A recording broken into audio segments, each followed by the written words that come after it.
തെരഞ്ഞെടുപ്പ് ചൂടിൽ അമരുകയാണ് മലപ്പുറം. കോലീബി സഖ്യമാണെന്ന ആരോപണം വിഎസും CPIM കുഞ്ഞാലിക്കുട്ടിയെ സഹായിക്കുകയാണെന്ന ആരോപണം കുമ്മനം രാജശേഖരനും ഉയർത്തുന്നു.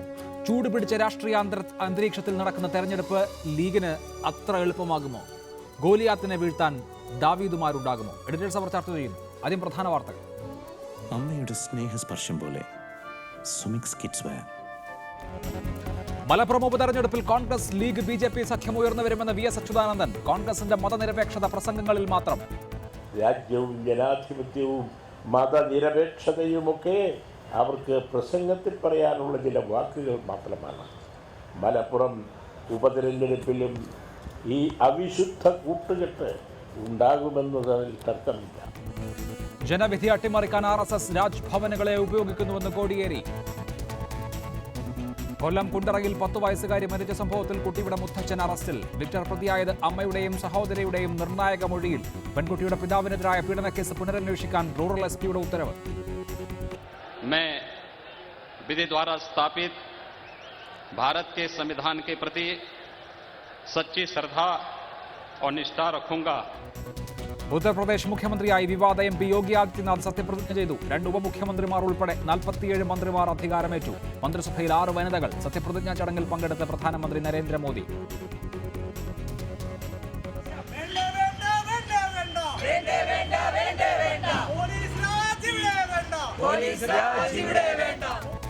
തൃശൂരിൽ ഭിന്നലിംഗക്കാരെ മർദ്ദിച്ച പോലീസുകാർ കുറ്റക്കാരാണെന്ന് റിപ്പോർട്ട്. ചൂരൽ കൊണ്ടടിച്ച് SI അടക്കമുള്ള ഉദ്യോഗസ്ഥർക്കെതിരെ നടപടിക്ക് സാധ്യത.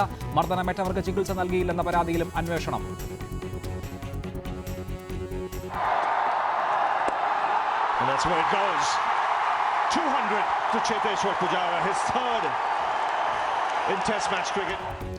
റാഞ്ചി ടെസ്റ്റ് ആവേശകരമായ അന്ത്യത്തിലേക്ക്. 2ാം ഇന്നിംഗ്സിൽ ബാറ്റിംഗ് ആരംഭിച്ച ഓസ്ട്രേലിയയ്ക്ക് 2 വിക്കറ്റ് നഷ്ടം. ഇന്ത്യയുടെ മിന്നുന്ന പ്രകടനം ചേതേശ്വർ പൂജാരയുടെ ഇരട്ട സെഞ്ചുറി മികവിൽ.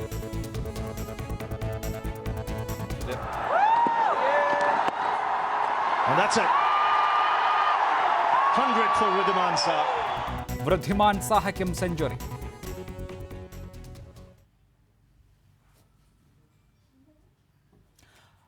മലപ്പുറത്ത് PK കുഞ്ഞാലിക്കുട്ടിയുമായി ധാരണയുണ്ടാക്കിയാണ് CPIM ദുർബലനായ സ്ഥാനാർത്ഥിയെ നിർത്തിയതെന്ന് BJP സംസ്ഥാന അധ്യക്ഷൻ കുമ്മനം രാജശേഖരൻ. മലപ്പുറം ഉപതെരഞ്ഞെടുപ്പ് സർക്കാരിന്റെ വിലയിരുത്തലാകുമെന്ന കോടിയേരിയുടെ പ്രസ്താവന മുഖ്യമന്ത്രിക്കുള്ള മുന്നറിയിപ്പാണെന്ന് അദ്ദേഹം തിരുവനന്തപുരത്ത് പറഞ്ഞു. ഇന്ന് കോടിയേരി ബാലകൃഷ്ണനും പിണറായി വിജയനും തമ്മിൽ ഒരു വലിയ ചേരിപ്പോര് നടക്കുകയാണ്.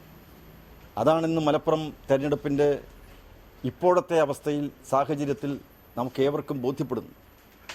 മാത്രവുമല്ല, ഒരു ദുർബലനായ സ്ഥാനാർത്ഥിയെ നിർത്തിയതിലൂടെ CPM മുസ്ലിം ലീഗുമായി കൂടിക്കൊണ്ട് കേരള രാഷ്ട്രീയത്തിൽ ഭാവിയിൽ വരാൻ പോകുന്ന പല ചലനങ്ങളും അതിൻ്റെ ഒരു മുന്നറിയിപ്പ് കൂടിയാണ് ഈ മലപ്പുറത്ത് നടക്കുന്ന തെരഞ്ഞെടുപ്പ് പ്രവർത്തനങ്ങൾ എന്ന് ഏത് രാഷ്ട്രീയ നിരീക്ഷകർക്കും വിലയിരുത്താൻ കഴിയും. മലപ്പുറം ഉപതെരഞ്ഞെടുപ്പോടെ കോലീബി സഖ്യത്തിനുള്ള നീക്കം സജീവമായെന്ന് VS അച്യുതാനന്ദൻ. മതനിരപേക്ഷത എന്നത് കോൺഗ്രസിന് പ്രസംഗങ്ങളിൽ മാത്രം പറയാനുള്ള വാചകമായെന്ന് VS പറഞ്ഞു. തലയില്ലാത്ത കേരളത്തിലെ കോൺഗ്രസ് RSSന് മുൻപിൽ പരുങ്ങുകയാണെന്ന് CPIM സംസ്ഥാന സെക്രട്ടറി കോടിയേരി ബാലകൃഷ്ണനും പറഞ്ഞു. EMS ദിനാചരണത്തിന്റെ ഭാഗമായുള്ള അനുസ്മരണ സമ്മേളനത്തിലാണ് മലപ്പുറത്ത് കോലീബി സഖ്യമെന്ന ആരോപണം VS ഉന്നയിച്ചത്. BJPയുടെ തോളിലിരുന്ന് വലതും തരപ്പെടുത്താനാണ് കോൺഗ്രസ് ശ്രമം. മതനിരപേക്ഷത എന്നത് കോൺഗ്രസിന് പ്രസംഗങ്ങളിൽ പറയാനുള്ള വാചകം മാത്രമാണെന്നും VS കുറ്റപ്പെടുത്തി. 4 വോട്ടിനും 2 സീറ്റിനും വേണ്ടി ഏത് ജനവിരുദ്ധ പാർട്ടികളുമായി കൂട്ടുകൂടുന്നതിൽ അവർക്ക് ഒരു മടിയുമില്ല. രാജ്യവും ജനാധിപത്യവും മതനിരപേക്ഷതയുമൊക്കെ അവർക്ക് പ്രസംഗത്തിൽ പറയാനുള്ള ചില വാക്കുകൾ മാത്രമാണ്. മലപ്പുറം ഉപതെരഞ്ഞെടുപ്പിലും ഈ അവിശുദ്ധ കൂട്ടുകെട്ട് ഉണ്ടാകുമെന്നതിൽ തർക്കമില്ല. ഭരണത്തിന് താക്കോൽ സ്ഥാനങ്ങളെല്ലാം RSS കൈയടക്കുകയാണെന്ന് കോടിയേരി ആരോപിച്ചു. RSSനെ നേരിടാൻ കോൺഗ്രസിന് കഴിയുന്നില്ല. കോൺഗ്രസ് RSSന് മുന്നിൽ പരിങ്ങി നിൽക്കുകയാണെന്നും കോടിയേരി കുറ്റപ്പെടുത്തി. കേരളത്തിലും KPCCക്ക് പ്രസിഡന്റ് ഇല്ല. 10 ദിവസമായി പ്രസിഡന്റ് ഇല്ലാത്ത KPCCയാണ് കേരളത്തിലെ KPCC. തലയില്ലാത്ത KPCC. ഇങ്ങനത്തെ ഒരു അവസ്ഥ ഒരിക്കലും ഉണ്ടായിട്ടില്ല. ഇങ്ങനെ ഒരു തീരുമാനവും എടുക്കാൻ കഴിയാത്ത, RSSന്റെ മുമ്പിൽ വിറങ്ങലിച്ചു നിൽക്കുന്ന, BJPയുടെ മുമ്പിൽ പരിങ്ങി നിൽക്കുന്ന ഈ കോൺഗ്രസ് പാർട്ടിക്ക് ഈ രാജ്യത്തെ രക്ഷിക്കാൻ സാധിക്കില്ല. നേരത്തെ നിയമസഭയ്ക്ക് മുന്നിലെ EMS പ്രതിമയിൽ നേതാക്കളും പ്രവർത്തകരും പുഷ്പാർച്ചന നടത്തി. റിപ്പോർട്ടർ തിരുവനന്തപുരം. ഈ വിഷയത്തിൽ Shri M V Jayarajan CPIM, Shri T V Ibrahim MLA Muslim League, Shri V Rajesh BJP, ഒപ്പം മുതിർന്ന മാധ്യമപ്രവർത്തകൻ ശ്രീ NP ചേക്കുട്ടിയും. Shri M V Jayarajan, PK കുഞ്ഞാലിക്കുട്ടിയുമായി ധാരണയുണ്ടാക്കി ദുർബലനായ സ്ഥാനാർത്ഥിയെ മലപ്പുറത്ത് നിർത്തി ഒത്തുകളിക്കുകയാണ് ഇടതുമുന്നണിയെന്ന് ആരോപിക്കുന്നു BJP. ഇതിൽ കഥയുണ്ടോ? ലീഗുമായി ഒത്തുകളിക്കാൻ ഇടതുപക്ഷത്തിന് എന്താ കാര്യം എന്ന് മാത്രമല്ല, നമ്മുടെ നാട്ടിൽ ഇടതുപക്ഷ ജനാധിപത്യ മുന്നണി എപ്പോഴെല്ലാം ചെറുപ്പക്കാരെ സ്ഥാനാർത്ഥികളായി നിർത്തിയോ അപ്പോഴെല്ലാം അതിശയകരമായ വിജയമാണ് ഇടതുപക്ഷ ജനാധിപത്യ മുന്നണിക്ക് നേടിയെടുക്കാൻ കഴിഞ്ഞത്. ഏറ്റവും ദുർബലനായ സ്ഥാനാർത്ഥിയാണ് ലീഗ് നിർത്തിയിരിക്കുന്നത്, അതും നിയമസഭാ സാമാജികനായ ഒരാളെ. എന്തിന്? നമ്മുടെ രാജ്യത്ത് BJP ഉയർത്തുന്ന വർഗീയ വെല്ലുവിളിയെ നേരിടാൻ കോൺഗ്രസിന് കഴിയില്ലെന്ന് തെളിയിച്ചു കഴിഞ്ഞ രാഷ്ട്രീയ പശ്ചാത്തലത്തിലാണ് ഇപ്പൊ തെരഞ്ഞെടുപ്പ് നടക്കുന്നത്. അതിന്റെ കൂടെ ചേർന്ന ലീഗിന് കോലിപ്പി സർക്കസ് കാണിക്കാനല്ലാതെ വർഗീയത ഉയർത്തുന്ന വെല്ലുവിളിയെ തടയാൻ കഴിയുമോ? ഇല്ല. അതുകൊണ്ട് ഉറച്ച മതനിരപേക്ഷ നിലപാട് സ്വീകരിക്കുന്ന ന്യൂനപക്ഷ വേട്ട രാജ്യത്താകെ ഉണ്ടാകുന്ന ഘട്ടത്തിൽ നിശബ്ദമായി നിൽക്കുന്ന ലീഗിനെയും കോൺഗ്രസിനെയും പരാജയപ്പെടുത്താൻ, അതിന്റെ കൂട്ടുകെട്ടായി UDF-നെ പരാജയപ്പെടുത്താൻ കഴിയുന്ന ഇടതുപക്ഷ ജനാധിപത്യ മുന്നണിയുടെ DYFI രംഗത്ത് ഉശീർണായ ഒരു തേരാളിയെ സ്ഥാനാർത്ഥിയാക്കി നിർത്തുന്നു എന്നുള്ളതാണ് മലപ്പുറത്ത് ഉജ്ജ്വലമായ വിജയത്തിന് അടിസ്ഥാനമായിട്ടുള്ള കാരണം. മറ്റൊന്നുമല്ല, ഇന്നിപ്പോ ദേശവ്യാപകമായി ന്യൂനപക്ഷ വേട്ട ശക്തിപ്പെടുന്ന ഘട്ടത്തിൽ ആരുണ്ട് ന്യൂനപക്ഷങ്ങളെ സംരക്ഷിക്കാൻ? അത് ഇടതുപക്ഷമല്ലാതെ മറ്റാര്? കോൺഗ്രസിന് കഴിയുന്നുണ്ടോ? ലീഗിന് കഴിയുന്നുണ്ടോ? ലീഗിന്റെ നേതാവ് E. അഹമ്മദ് പാർലമെന്റിൽ കുഴഞ്ഞു വീണ് മരിച്ചപ്പോൾ പോലും പ്രതിഷേധത്തിന്റെ ചെറുവിരൽ അനക്കാൻ ലീഗിന് കഴിഞ്ഞോ? ഇല്ല. അവിടെയും മുഖ്യമായും ഇടതുപക്ഷം നയിക്കുന്ന ഇടതുപക്ഷ മതനിരപേക്ഷ പ്രസ്ഥാനമാണ് രംഗത്തിറങ്ങിയത്. ശരി, അതാണ് താങ്കളുടെ പോയിന്റ്. ദയവായി തുടരുക. ടി വി ഇബ്രാഹിം MLA, കോലീബി സഖ്യമുണ്ട്, BJP നിങ്ങളെ സഹായിക്കുകയാണ് എന്ന് ആരോപിക്കുന്നു VS അച്യുതാനന്ദൻ തന്നെ.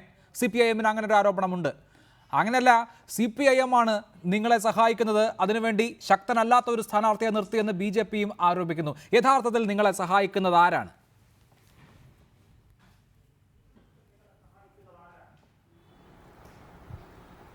ഞങ്ങളെ സഹായിക്കുന്നത് സത്യത്തിൽ മലപ്പുറത്തെ ജനങ്ങളാണ്, കേരളത്തിലെ ജനങ്ങളാണ്. ഇവിടെ മുസ്ലിം ലീഗ് നിർത്തിയിരിക്കുന്നത് ഇന്ത്യ മഹാരാജ്യത്തിലെ ന്യൂനപക്ഷ പിന്നോക്ക വിഭാഗങ്ങൾക്ക് വേണ്ടി അഭംഗുരം പോരാടാൻ ശക്തനായ ഒരു സ്ഥാനാർത്ഥിയെയാണ്. മാത്രമല്ല, E. അഹമ്മദ് സാഹിബ് കേരളത്തിൽ നിന്ന് വിശ്വത്തോളം വളർന്നു വന്നൊരു നേതാവാണ്. ആ നേതാവിന് പകരം റീപ്ലേസ് ചെയ്യാൻ വേണ്ടി മുസ്ലിം ലീഗിന് കിട്ടിയ ഏറ്റവും വലിയ അതിൻ്റെ സമുന്നതനായ നേതാവിനെയാണ് ഞങ്ങൾ പാർലമെന്റിലേക്ക് അയക്കാൻ വേണ്ടി തീരുമാനിച്ചിട്ടുള്ളത്. UDF-ന്റെ പിന്തുണയോടുകൂടി, ഇന്ത്യയിലെ ഇന്ത്യൻ നാഷണൽ കോൺഗ്രസിന്റെ പിന്തുണയോടുകൂടി UPA-യുടെ സ്ഥാനാർത്ഥിയായി, ദേശീയതലത്തിൽ നിൽക്കുന്ന ഒരു മുന്നണിയുടെ സ്ഥാനാർത്ഥിയായി ഈ PK കുഞ്ഞാലിക്കുട്ടി സാഹിബോട് മത്സരിക്കുകയാണ്. തീർച്ചയായും വലിയ പ്രതീക്ഷയോടുകൂടി അഹമ്മദ് സാഹിബിന് നൽകിയ വോട്ടിനേക്കാളേറെ വലിയ വോട്ട് നൽകി മലപ്പുറത്തെ മതേതര വിശ്വാസികൾ, ജനാധിപത്യ വിശ്വാസികൾ PK കുഞ്ഞാലിക്കുട്ടി സാഹിബിനെ വിജയിപ്പിക്കും എന്നുള്ള കാര്യത്തിൽ യാതൊരു തർക്കവുമില്ല. നമുക്കെല്ലാവർക്കും അറിയാം, ദേശീയ രാഷ്ട്രീയത്തിൽ ഇടതുപക്ഷം എവിടെയാണുള്ളത്. ഇവിടെ ഈ പറയുന്ന കോടിയേരി ബാലകൃഷ്ണനാവട്ടെ, MV ജയരാജനാവട്ടെ, അവരുടെയൊക്കെ പാർട്ടി ഇപ്പോൾ എവിടെയാണുള്ളത്? ദേശീയ തലത്തിൽ ഇവിടെ ഫാഷിസം എന്ന് പറയുന്ന മഹാഭീഷണിയെ നേരിടാൻ കരുത്തുള്ള ഏക പാർട്ടി എന്ന് പറയുന്ന ഇന്ത്യൻ നാഷണൽ കോൺഗ്രസ് ആണ്. ആ ഇന്ത്യൻ നാഷണൽ കോൺഗ്രസിന്റെ മുന്നണിയുടെ സ്ഥാനാർത്ഥിയാണ് മുസ്ലിം ലീഗിന്റെ സ്ഥാനാർത്ഥി PK കുഞ്ഞാലിക്കുട്ടി എന്നുള്ളത്. അപ്പോൾ അതുകൊണ്ട് തീർച്ചയായിട്ടും ഞങ്ങൾ വലിയ പ്രതീക്ഷയോട് കൂടിയാണ് ഇവിടെ PK കുഞ്ഞാലിക്കുട്ടിയെ ഈ പോർക്കളത്തിലേക്ക് പറഞ്ഞയച്ചിട്ടുള്ളത്. തീർച്ചയായിട്ടും വലിയ ഭൂരിപക്ഷത്തോടു കൂടി ഞങ്ങൾ പാർലമെന്റിലേക്ക്, ഇവിടെ RSS-ന്റെയും BJP-യുടെയും പിന്തുണയില്ലാതെ, ഇടതുപക്ഷത്തിന്റെ മാർക്സിസ്റ്റ് പാർട്ടിയുടെ പിന്തുണയില്ലാതെ മലപ്പുറത്തെ ജനങ്ങൾ വമ്പിച്ച ഭൂരിപക്ഷത്തോടു കൂടി PK കുഞ്ഞാലിക്കുട്ടിയെ തെരഞ്ഞെടുത്തയക്കും എന്നുള്ള കാര്യത്തിൽ ഞങ്ങൾക്ക് യാതൊരു തർക്കവുമില്ല. കേവലം ഒരു മത്സരത്തിന് വേണ്ടി മത്സരിക്കാൻ വരുന്നു എന്നുള്ളത് ഒഴിച്ചാൽ ഇവിടെ മറ്റുള്ള ആളുകൾ പോലും, ഇടതുപക്ഷ മുന്നണിയുടെ സ്ഥാനാർത്ഥിയുടെ കാര്യം വന്നാൽ പോലും, മറ്റുള്ള സ്ഥാനാർത്ഥികൾ വന്നാൽ പോലും അവരിതിനെ ഗൗരവത്തിലെടുത്തിട്ടില്ല എന്നുള്ളത് മലപ്പുറത്തെ ജനങ്ങൾക്ക് ആദ്യമായി പഠിച്ച പാഠമാണ് ഈ തെരഞ്ഞെടുപ്പിന്റെ. ശരി, അതാണ് നിലപാട്. താങ്കളിലേക്ക് ഞാൻ മടങ്ങിയെത്താം. ശ്രീ വി രാജേഷ്, എന്തുകൊണ്ട് BJP ഇങ്ങനെ ഒരു ആരോപണം ഉന്നയിക്കുന്നു? അങ്ങനെയാണെങ്കിൽ നിങ്ങളും നിർത്തിയിരിക്കുന്നത് ദുർബലനായ സ്ഥാനാർത്ഥിയല്ലേ? ശക്തനായ സ്ഥാനാർത്ഥിയെ വേണം, സംസ്ഥാന തലത്തിൽ ശ്രദ്ധേയനായ ഒരു നേതാവ് വേണം മത്സരിക്കാൻ എന്ന് പാർട്ടിക്കുള്ളിൽ തന്നെ ശക്തമായ നിലപാട് ഉയർത്തിയിരുന്നുവല്ലോ ഒരു വിഭാഗം. പക്ഷേ കഴിഞ്ഞ തവണ മത്സരിച്ച ആൾ തന്നെ മത്സരിക്കട്ടെ എന്ന് തീരുമാനിച്ചു. കഴിഞ്ഞ ഉപതെരഞ്ഞെടുപ്പുകളിൽ ഒന്നും സ്വീകരിച്ച സമീപനമല്ല ഇവിടെ BJP സ്വീകരിച്ചിരിക്കുന്നത്. എന്നിട്ടും മറ്റുള്ളവരെ കുറ്റം പറയുന്നത് എന്തിന്?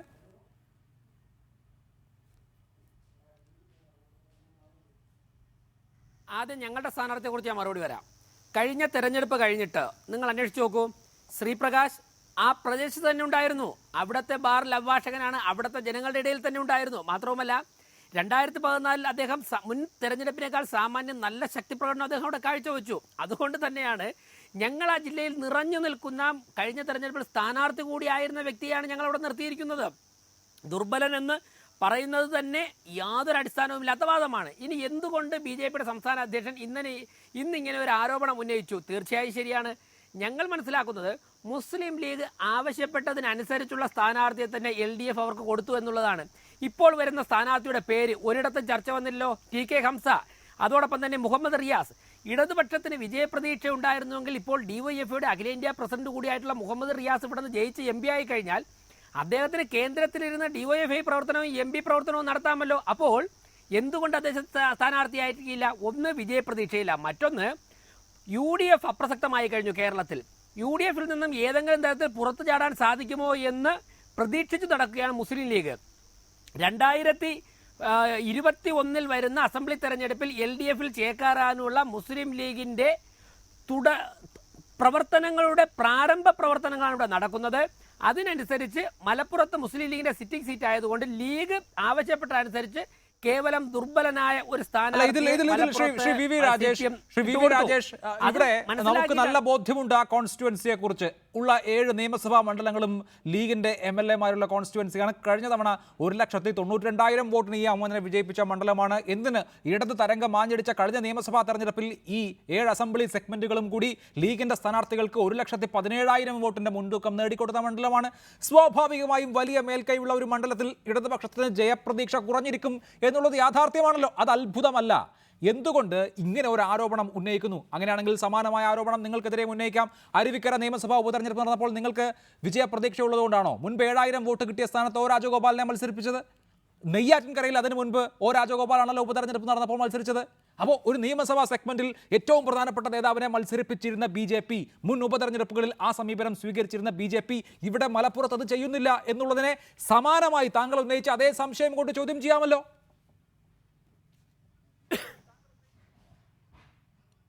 അരുവിക്കരയും നെയ്യാറ്റിൻകരയും സംഭവിച്ചത്, അരുവിക്കരയും നെയ്യാറ്റിൻകരയും ഞങ്ങളുടെ അവിടെ മുൻപ് മത്സരിച്ച സ്ഥാനാർത്ഥികളെക്കാൾ മികച്ച സ്ഥാനാർത്ഥിയാണ് മലപ്പുറത്ത് ഇപ്പോൾ മത്സരിക്കുന്ന കഴിഞ്ഞ തെരഞ്ഞെടുപ്പിൽ മത്സരിച്ച ശ്രീപ്രകാശ്. മാത്രവുമല്ല, ശ്രീപ്രകാശ് മലപ്പുറം കേന്ദ്രീകരിച്ചുകൊണ്ട് കഴിഞ്ഞ പാർലമെന്റ് തെരഞ്ഞെടുപ്പിന് ശേഷം കണ്ടിന്യൂസ് ആയിട്ട് അദ്ദേഹം പ്രവർത്തിക്കുകയായിരുന്നു. നിയമസഭാ തെരഞ്ഞെടുപ്പിൽ ഞങ്ങൾക്ക് എത്ര വോട്ട് കിട്ടി എന്നുള്ളത് താങ്കൾ ചോദിക്കുമ്പോഴേക്കും എനിക്ക് വളരെ വലിയ ഭൂരിപക്ഷം കിട്ടി അല്ലെങ്കിൽ വളരെ വലിയ കൂടുതൽ വോട്ട് കിട്ടിയെന്ന് ഞങ്ങൾ പറയുന്നില്ല. പക്ഷേ മലപ്പുറം കേന്ദ്രീകരിച്ചുകൊണ്ട് ശ്രീപ്രകാശ് കഴിഞ്ഞ 2014 മുതൽ അവിടെ ഉണ്ടായിരുന്നു. മാത്രവുമല്ല, പരമാവധി പ്രാദേശിക നേതൃത്വങ്ങളെ മത്സരിപ്പിച്ച് വളർത്തിയെടുക്കണം എന്നുള്ള ഒരു തീരുമാനം ഞങ്ങളുടെ പാർട്ടിയിലുണ്ടായി. ആ തീരുമാനത്തിന്റെ അടിസ്ഥാനത്തിലാണ് ദേശീയ നേതൃത്വത്തിന്റെ കൂടി സമ്മതത്തോടെ ഞങ്ങൾ ശ്രീപ്രകാശിനെ അവിടെ കൊണ്ടുവരുന്നത്. ശ്രീപ്രകാശിന്റെ പേരവിടെ ചർച്ചയില്ലായിരുന്ന പേരല്ല, അദ്ദേഹം മത്സരിച്ചാണ്. എന്നാൽ ഇപ്പോൾ ഇടതുപക്ഷം മുൻനിർത്തിയിരിക്കുന്ന പേര് അതിനു മുമ്പ് TK ഹംസയെ ചർച്ച ചെയ്തത്, മുഹമ്മദ് റിയാസിനെ ചർച്ച ചെയ്തത്, ചലച്ചിത്ര സംവിധായകൻ കമലിനെ കുറിച്ചാണ് ചർച്ച ചെയ്തത്. ആ പ്രതീക്ഷകളൊക്കെ മാറ്റിവെച്ചുകൊണ്ട് മുസ്ലിം ലീഗ് ആവശ്യപ്പെട്ട സ്ഥാനാർത്ഥി തന്നെ ഇട്ട് കൊടുക്കുന്നു. അങ്ങനെയാണോ ലീഗിന്റെ ആവശ്യപ്രകാരമുള്ള സ്ഥാനാർത്ഥി നിർണയമാണോ മലപ്പുറത്ത് നടന്നത്? മുതിർന്ന നേതാവ് TK ഹംസ എന്തുകൊണ്ട് മത്സരിച്ചില്ല എന്ന് ചോദിക്കുന്നു BJPയുടെ നേതാവ്. ഇത്ര വലിയ ഒരു മണ്ഡലത്തിൽ ഇത്ര അധികം എഫേർട്ട് എടുത്താലും ജയിക്കില്ല എന്നൊരു തോന്നലുണ്ടോ? BJPക്കാരല്ലേ ഇത് പറയുന്നത്? BJPക്കാർ ഇതിനപ്പുറവും പറയും. അവര് കുമ്മനം രാജശേഖരനെ അവിടെ നിർത്തിയിട്ട് കേന്ദ്രത്തിൽ കൊണ്ടുപോയി മന്ത്രിയാക്കാൻ പറ്റുമായിരുന്നു. കുമ്മനത്തെ തല്ലി ആർക്കും വേണ്ടാത്ത ഒരു മുക്കാലിനെ അവിടെ സ്ഥാനാർത്ഥിയാക്കി നിർത്തുന്ന BJPക്കാർ പറയുന്നത് കേട്ട് ആരും തുള്ളണ്ട. അവിടെ ജനങ്ങളിടയിൽ അംഗീകാരമുള്ള യൂത്തിന്റെ ജില്ലാ പ്രസിഡന്റാണ്, DYFIയുടെ ജില്ലാ പ്രസിഡന്റ് സ്ഥാനാർത്ഥി. നിങ്ങൾ ആ ഇലക്ഷൻ പ്രചരണം നോക്കിയാ ഇപ്പൊ ഈ 2 ദിവസത്തിനിടയിൽ എന്തൊരു ഇളക്കമാണ് നാട്ടിൽ ഉണ്ടാക്കിയെന്ന് അറിയോ നിങ്ങള്? ഈ രാജേഷ് പറയും പോലെയാ അദ്ദേഹം അവിടെ പോയിട്ട് എന്തൊക്കെ അറിയണ്ടേന്ന്. അവിടെ BJPക്കാര് വോട്ട് വെക്കാൻ നിൽക്കുകയാണ്. അവർക്ക് അവിടെയുള്ള സാധാരണ കിട്ടുന്ന വോട്ട് പോലും കിട്ടൂല. അത് കച്ചവടാക്കിയിരിക്കുകയാണ്. ആ കച്ചവടാക്കിയ വോട്ടറാണ് ഇപ്പൊ നാട്ടിൽ പറയുന്നത്. ഇവിടെ യഥാർത്ഥത്തിൽ കുഞ്ഞാലിക്കുട്ടിക്ക് വെല്ലുവിളി ഉണ്ടാക്കിയിരിക്കുകയാണ് ഈ സ്ഥാനാർത്ഥിത്വം. കേരളത്തിലെ ഇടതുപക്ഷ ജനാധിപത്യ മുന്നണിയുടെ വർഗീയ വിരുദ്ധ ഉറച്ച രാഷ്ട്രീയത്തിന് അനുകൂലമായി മലപ്പുറം ജില്ലയിലെ ന്യൂനപക്ഷ വിഭാഗത്തിൽപ്പെട്ട മതേതര വിശ്വാസികളായി ജനങ്ങൾ ഇടതുപക്ഷത്തോടൊപ്പം അണിനിരക്കുമെന്നുള്ള ആത്മവിശ്വാസമാണ് ഈ യുവ നായകന്റെ വിജയത്തിന് അടിസ്ഥാനം. ശരി, ദയവായി തുടരുക. MP ചെക്കുട്ടി, അങ്ങനെ ഏതെങ്കിലും തരത്തിൽ PK കുഞ്ഞാലിക്കുട്ടി പരിഭ്രമിക്കേണ്ട തരത്തിലുള്ള ഒരു രാഷ്ട്രീയ നീക്കം ഇതിനോടകം ആരെങ്കിലും നടത്തിയെന്ന് താങ്കൾ കരുതുന്നുണ്ടോ? അങ്ങനെ ഒരു രാഷ്ട്രീയ അട്ടിമറിക്ക് പര്യാപ്തമായ കാലാവസ്ഥ രാഷ്ട്രീയമായി മലപ്പുറത്തുണ്ടോ?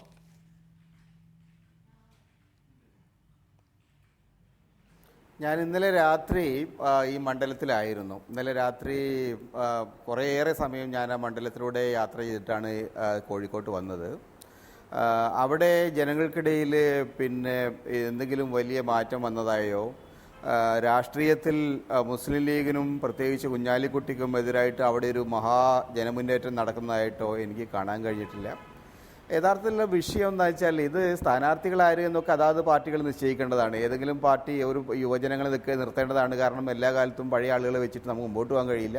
മാത്രമല്ല, യുവജനങ്ങൾ വരുന്ന കാലത്തൊക്കെ തന്നെ ആ പാർട്ടിക്ക് ഏത് മുന്നണിയാണെങ്കിലും യുവജനങ്ങൾ പുതിയ സ്ഥാനാർത്ഥികൾ ഇടുമ്പോൾ വലിയ തരത്തിലുള്ള ഒരു ആവേശം ജനങ്ങൾക്കിടയിൽ ഉണ്ടായിരുന്നു. എനിക്കിപ്പോൾ ഓർമ്മയിൽ 84-ൽ AK ബാലനെയും പിന്നീട് സുരേഷ് കുറുപ്പിനെയും ഒക്കെ ഇട്ട സമയത്ത് ഇടതുപക്ഷത്തിന് ആ സീറ്റുകൾ പിടിച്ചെടുക്കാൻ വലിയ ഒരു മുന്നേറ്റം ഉണ്ടാക്കുക. അതൊരു നല്ല കാര്യമാണ്. യുവജനങ്ങൾ വരണം. പക്ഷേ മലപ്പുറത്തെ സംബന്ധിച്ചിടത്തോളം കുഞ്ഞാലിക്കുട്ടിക്ക് അനുകൂലമായിട്ടൊരു അന്തരീക്ഷമാണുള്ളത്. അത് കഴിഞ്ഞ തെരഞ്ഞെടുപ്പിൽ അഹമ്മദ് നേടിയ വോട്ട് മാത്രമല്ല, മറിച്ച് മുസ്ലിം ലീഗിനെ സംബന്ധിച്ചിടത്തോളം ഇന്ന് മുസ്ലിം ലീഗും മുസ്ലിം സമുദായവും വലിയ ഒരു പ്രതിസന്ധിയിലാണ്. പ്രത്യേകിച്ച് യോഗി ആദിത്യനാഥാണ് ഇപ്പോൾ UP-യിൽ മുഖ്യമന്ത്രിയായിട്ട് വന്നിരിക്കുന്നത്. അപ്പോൾ യഥാർത്ഥത്തിൽ എന്താണ് ഇന്ത്യയിൽ സംഭവിച്ചുകൊണ്ടിരിക്കുന്നത്, ന്യൂനപക്ഷങ്ങളെ സംബന്ധിച്ചിടത്തോളം ഇന്ത്യയിൽ അവർക്ക് കിട്ടുന്ന സിഗ്നൽസ് എന്ത് തുടങ്ങിയ വിഷയങ്ങൾക്കുള്ള ജനങ്ങൾക്കിടയിൽ ഏറ്റവും താഴെ ലെവലിൽ ജനങ്ങൾക്കിടയിൽ അടക്കം ചർച്ച നടക്കുന്നുണ്ട്. അപ്പോൾ ആ സാഹചര്യത്തിൽ തങ്ങളുടെ ശബ്ദം, തങ്ങളുടെ നിലപാടുകൾ ശക്തമായിട്ട് ഉയർത്തി പിടിക്കാൻ കഴിയുന്ന നേതാക്കൾ പാർലമെൻറ്റിൽ പോകണം എന്ന അഭിപ്രായം ഏറ്റവും താഴെ തട്ടിലുള്ള സാധാരണക്കാർക്ക് പോലുമുണ്ട്. അങ്ങനെയൊക്കെ നോക്കിക്കഴിഞ്ഞാൽ എനിക്ക് തോന്നുന്നു അഹമ്മദിന് ശേഷം പാർലമെൻറ്റിലേക്ക് പോകാൻ യോഗ്യനായിട്ടുള്ളൊരു നേതാവ് കുഞ്ഞാലിക്കുട്ടി തന്നെയാണ്. പക്ഷേ കുഞ്ഞാലിക്കുട്ടി അവിടെ പോയാലും അദ്ദേഹം അധികം വൈകാതെ അടുത്ത UDF അടുത്ത മന്ത്രിസഭയ്ക്കുള്ള സാധ്യതയൊക്കെ നോക്കുമായിരിക്കും. തിരിച്ച് കേരളത്തിലേക്കുള്ള മന്ത്രിസഭാ സാധ്യതകളൊക്കെ നോക്കുമായിരിക്കും. എന്നിരുന്നാലും കുഞ്ഞാലിക്കുട്ടി എന്ന് പറയുന്ന വ്യക്തിയെ സംബന്ധിച്ചിടത്തോളം ദേശീയ തലത്തിൽ അദ്ദേഹത്തിന് പോകാൻ കഴിയുകയും ദേശീയ തലത്തിൽ അദ്ദേഹം പ്രവർത്തിക്കാൻ ശ്രമിക്കുകയും ചെയ്യുകയാണെങ്കിൽ യഥാർത്ഥത്തിൽ ഇന്ന് മുസ്ലിങ്ങളെ സംബന്ധിച്ചിടത്തോളം ഒരു വലിയ ഒരു തലയെടുപ്പില്ല ഉള്ള നേതാക്കന്മാരില്ല ഇല്ലാത്തൊരു പ്രശ്നം ദേശീയ തലത്തിൽ അവർക്കുണ്ട്. കുഞ്ഞാലിക്കുട്ടിയെ പോലുള്ള ഒരാൾ ദേശീയ തലത്തിൽ പ്രവർത്തിക്കാൻ തയ്യാറാവുകയാണെങ്കിൽ അത് വളരെ വലിയ മാറ്റങ്ങൾക്ക് സഹായകമാകും. പക്ഷേ എത്രത്തോളം ലീഗ് അക്കാര്യത്തിൽ ആത്മാർത്ഥമായിട്ട് അതിനെക്കുറിച്ച് ആലോചിക്കണം എനിക്കറിയില്ല. പക്ഷെ എന്നാലും ശരി, അദ്ദേഹത്തിൻ്റെ ഡൽഹിയിലേക്കുള്ള യാത്ര വലിയ തരത്തിലുള്ള ഒരു രാഷ്ട്രീയമായ പ്രതീക്ഷ ന്യൂനപക്ഷങ്ങൾക്ക് നൽകുന്നുണ്ട് എന്ന കാര്യത്തിൽ സംശയമില്ല. അങ്ങനെയുള്ള ഒരു ന്യൂനപക്ഷ കേന്ദ്രീകരണമാണോ TB ഇബ്രാഹിം നിങ്ങൾ ലക്ഷ്യം വെക്കുന്നത്? ഇവിടെ സൂചിപ്പിച്ചതുപോലെ യോഗി ആദിത്യനാഥ് ഉത്തർപ്രദേശിന്റെ മുഖ്യമന്ത്രിയാകുന്നു എന്നുള്ളത് അകലെ ഒരു സംസ്ഥാനത്ത് നടക്കുന്ന സംഭവ വികാസം എന്നതിനപ്പുറത്ത് അത് ഒരു സന്ദേശം നൽകുന്നതാണ്. ആ നിലയ്ക്ക് ഭൂരിപക്ഷ വർഗീയത ശക്തിപ്പെടുന്ന ഒരു സാഹചര്യത്തിൽ കേന്ദ്രീകൃതമായി ന്യൂനപക്ഷങ്ങൾ വോട്ട് ചെയ്യുക, ദേശീയ തലത്തിൽ പാർലമെന്റിൽ ന്യൂനപക്ഷ ശബ്ദമാകാൻ ഒരു പ്രധാനപ്പെട്ട നേതാവിനെ അയക്കുക എന്നുള്ളതാണോ ഈ തെരഞ്ഞെടുപ്പിന്റെ ആകെയുള്ള രാഷ്ട്രീയം? അതാണോ പ്രധാനപ്പെട്ട ചർച്ചാ വിഷയം?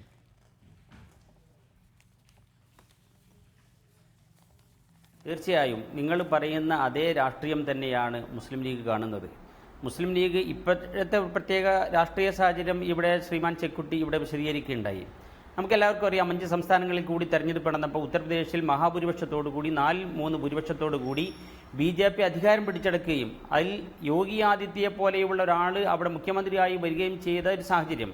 ഇന്ത്യയിലെ മുസ്ലിങ്ങളും ന്യൂനപക്ഷങ്ങളും എല്ലാറ്റിനുമുപരി ഇന്ത്യയിലെ മതേതര വിശ്വാസികളും ഒരു തരം ഭീതിയിലാണ്, ഒരു ഭയത്തിൻ്റെ നിഴൽപ്പാടിലാണ് അവരുള്ളത്. അങ്ങനെയുള്ള നിരാശ നിലനിൽക്കുന്ന ഒരു സന്ദർഭത്തിൽ അവർക്ക് പ്രതീക്ഷ നൽകുന്ന, അവർക്ക് ആത്മവിശ്വാസം കൊടുക്കാവുന്ന, അവർക്ക് ഒരു നല്ല ലീഡർഷിപ്പ് കൊടുക്കാവുന്ന ഒരു നേതാവിനെ തന്നെ അയക്കണം എന്നുള്ള വളരെ ഉത്തരവാദിത്വ ബോധത്തോടു കൂടിയുള്ള ഒരു തീരുമാനമാണ് മുസ്ലിം ലീഗ് പാർട്ടി എടുത്തിട്ടുള്ളത്. അഹമ്മദ് സാഹിബിനെ പോലെയുള്ള ഒരു സമുന്നതനായ നേതാവിന് പകരം വെക്കാവുന്നത് ഇപ്പോൾ കുഞ്ഞാലിക്കുട്ടി സാഹിബാണ് എന്നുള്ള പൂർണ്ണ ബോധ്യത്തോടു കൂടിയാണ് മുസ്ലിം ലീഗ്. ഈ സാഹചര്യത്തിൻ്റെ ഒരു സൃഷ്ടി കൂടിയാണ് ഈ തീരുമാനമെന്ന് പറയുന്നത്. കുഞ്ഞാലിക്കുട്ടി സാഹിബിന് വലിയ കാര്യങ്ങൾ ദേശീയ തലത്തിൽ ചെയ്യാനുണ്ട് എന്നുള്ളത് എല്ലാവർക്കും അറിയാം. ആ ചെയ്യുന്നത് മുസ്ലിം ലീഗ് എന്ന് പറയുന്ന ഒരു ചെറിയ രാഷ്ട്രീയ പാർട്ടിയാണ്. പക്ഷേ UPA-യുടെ ഭാഗമായി ഇന്ത്യൻ നാഷണൽ കോൺഗ്രസ് നയിക്കുന്ന മതേതര മുന്നണിക്ക് ഒരു പിന്തുണ നൽകാവുന്ന, വളരെ അത്യാവശ്യമായി ഡിപ്ലോമസിയുള്ള, ഒരു മതേതരത്വത്തിൻ്റെ മുഖമുള്ള ഒരു നേതാവ് കുഞ്ഞാലിക്കുട്ടി സാഹിബിനെ പോലെയുള്ള ആൾ തന്നെ പോകണം. അല്ലാതെ അത് ന്യൂനപക്ഷ കേന്ദ്രീകരണത്തിന് വേണ്ടിയുള്ള ഒരു ശ്രമമോ അല്ലെങ്കിൽ ന്യൂനപക്ഷങ്ങളെ മാത്രം അവിടെ മാത്രം വോട്ടിലാക്കിക്കൊണ്ടുള്ള പ്രവർത്തനമല്ല മുസ്ലിം ലീഗ് ആഗ്രഹിക്കുന്നത്, UDF ആഗ്രഹിക്കുന്നത്. ഇവിടെയുള്ള എല്ലാ ജനാധിപത്യ വിശ്വാസികളുടെയും എല്ലാ മതേതര വിശ്വാസികളുടെയും ഉറച്ച പിന്തുണയും സഹകരണങ്ങളും സമാഹരിച്ചുകൊണ്ട് തന്നെ പാർലമെന്റിലേക്ക് കുഞ്ഞാലിക്കുട്ടി സാഹിബിനെ തെരഞ്ഞെടുത്ത് അയക്കണം എന്നുള്ളത് തന്നെയാണ് ഞങ്ങളൊക്കെ ആലോചിച്ചു. അല്ലാതെ മുസ്ലിങ്ങളുടെയും ന്യൂനപക്ഷങ്ങളുടെയും മാത്രം പിന്തുണയുള്ള ഒരു നേതാവല്ല, അങ്ങനെയുള്ള നേതാവായി മാത്രം കുഞ്ഞാലിക്കുട്ടി പരിണമിക്കരുത് എന്നുള്ളത് തന്നെയാണ് ഞങ്ങളെ തീരുമാനം. ശ്രീ വി രാജേഷ്, ഈ തെരഞ്ഞെടുപ്പ് മുന്നോട്ട് വെക്കാൻ പോകുന്ന ഒരു രാഷ്ട്രീയം നിശ്ചയമായും അതായിരിക്കാം. കാരണം ആ വോട്ടിംഗ് പാറ്റേൺ അല്ലെങ്കിൽ ആ ഇലക്ട്രേറ്റിന്റെ സ്വഭാവം അതിന് അനുസൃതമായിട്ടുള്ളതാണ്. കഴിഞ്ഞ നിയമസഭാ തെരഞ്ഞെടുപ്പിലടക്കം മലപ്പുറത്ത് ഇടതുപക്ഷത്തിന് അനുകൂലമായ ഒരു തരത്തിലുള്ള വോട്ടിംഗ് ഉണ്ടായിട്ടുണ്ടെങ്കിൽ അതിന് കാരണം ദേശീയ രാഷ്ട്രീയ സാഹചര്യങ്ങളായിരുന്നു. ആ ദേശീയ രാഷ്ട്രീയ സാഹചര്യങ്ങൾ ഇപ്പോൾ യഥാർത്ഥത്തിൽ ഇടതുപക്ഷത്തിൻ്റെ ഒരു സ്ഥാനാർത്ഥിക്ക് വോട്ട് ചെയ്യുക എന്നതിനേക്കാൾ മുസ്ലിം ലീഗിൻ്റെ ഒരു സ്ഥാനാർത്ഥിക്ക് വോട്ട് ചെയ്യുക എന്നുള്ളത് ആവശ്യപ്പെടുന്നു. കാരണം വളരെ പരിചയസമ്പന്നനായ ഒരു നേതാവ് ഇപ്പോഴത്തെ സാഹചര്യത്തിൽ പാർലമെന്റിലേക്ക് പോകട്ടെ എന്ന കാര്യത്തിലായിരിക്കില്ലേ വോട്ടിംഗ് നടക്കുക?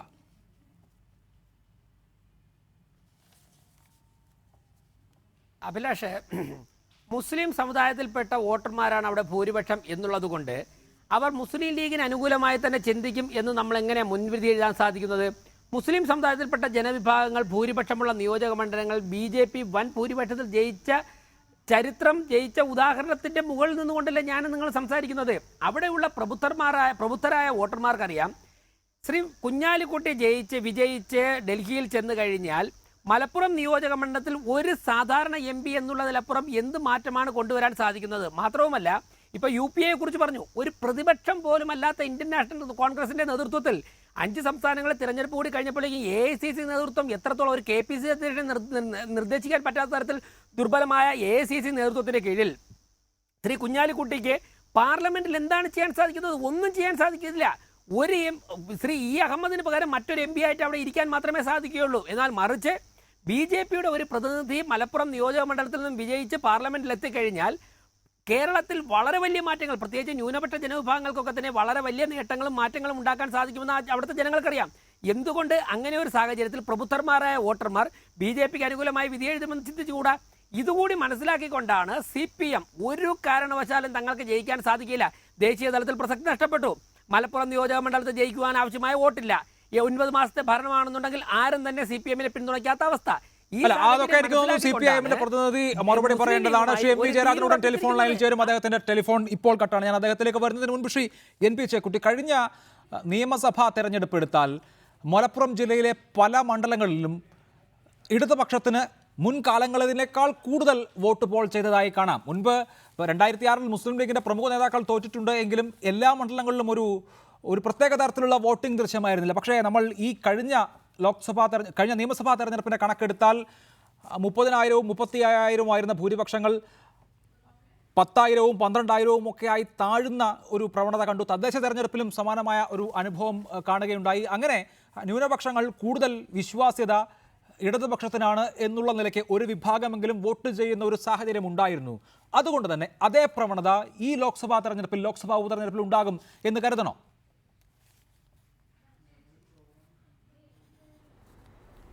എനിക്ക് തോന്നുന്നത് ഇത് പഞ്ചായത്ത് തെരഞ്ഞെടുപ്പിലും അസംബ്ലി തെരഞ്ഞെടുപ്പിലും കണ്ടിട്ടുള്ള ഒരു പ്രവണത, ഇടതുപക്ഷം വളരെ ഒരു എന്താ പറയുക ട്രെമൻഡസ് ക്യാമ്പയിൻ അത് അവരുപയോഗിച്ചിരിക്കുന്ന തന്ത്രങ്ങൾ വളരെ ആപൽക്കരമായ തന്ത്രങ്ങളാണ്.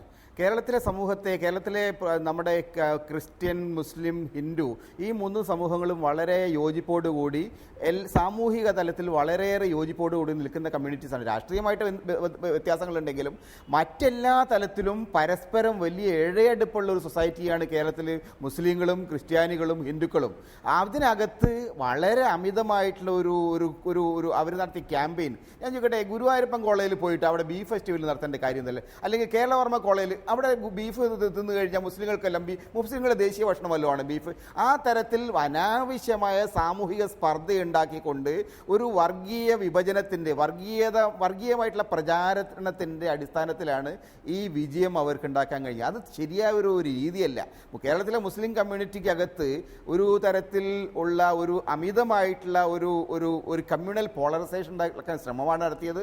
അതിൻ്റെ നേട്ടങ്ങൾ ഉണ്ടാക്കിയിട്ടുണ്ട്. പക്ഷേ എനിക്ക് തോന്നുന്നത് മുസ്ലിങ്ങൾ അക്കാര്യത്തിൽ കുറെ കൂടി റിയലിസ്റ്റിക് ആയിട്ട്, കുറെ കൂടി ബോധപൂർവം അതിനെ പരിശോധിക്കുകയാണെങ്കിൽ ഇടതുപക്ഷം പറയുന്ന തരത്തിലുള്ള ഒരു വർഗീയ പോളറൈസേഷൻ കേരളത്തിൽ ആവശ്യമില്ല. കേരളത്തിലെ മുസ്ലിങ്ങൾക്ക് വ്യാപകമായിട്ട് അധികാരഘടനയുടെ ഭാഗമാണ്.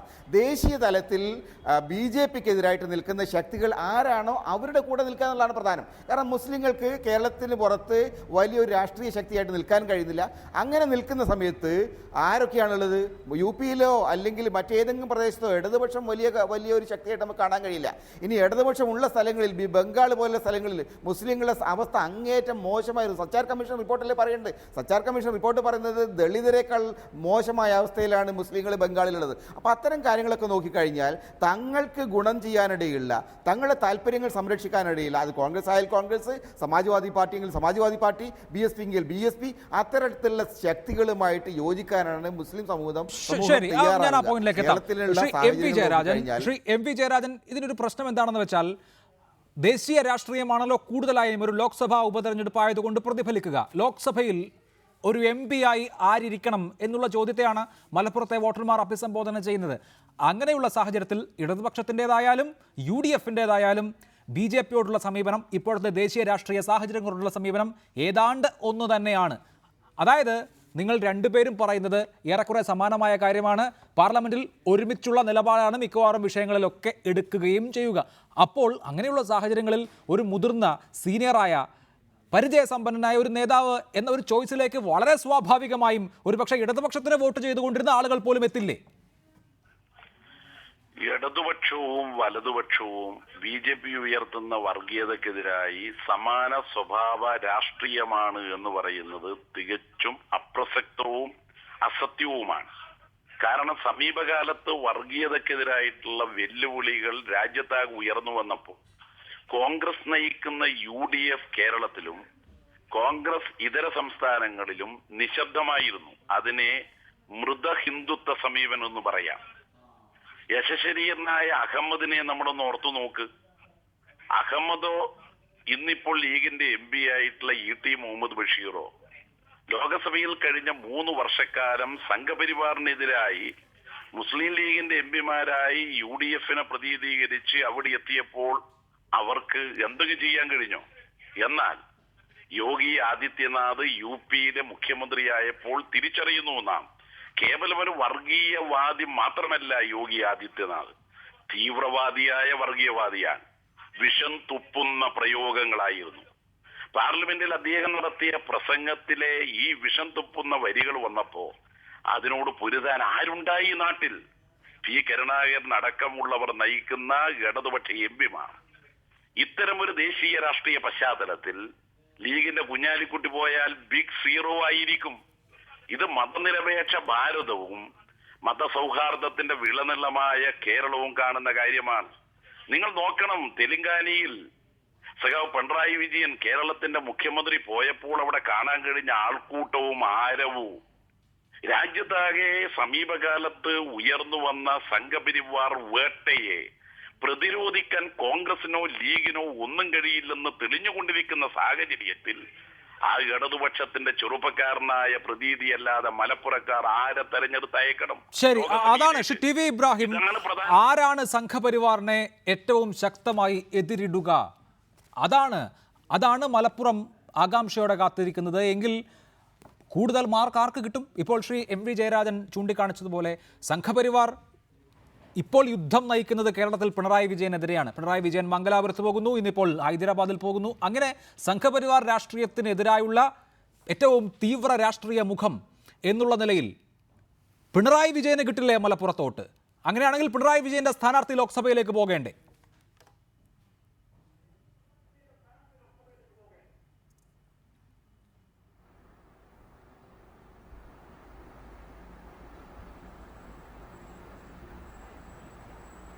ശ്രീ ടി വി ഇബ്രാഹിം,